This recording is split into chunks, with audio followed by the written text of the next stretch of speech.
Ahí míralo, el vampiro.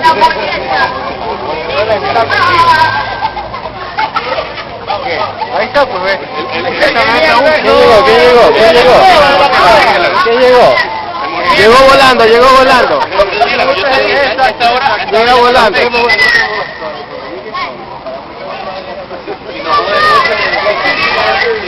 Si nos jode mucho, le decimos que le tiramos agua bendita.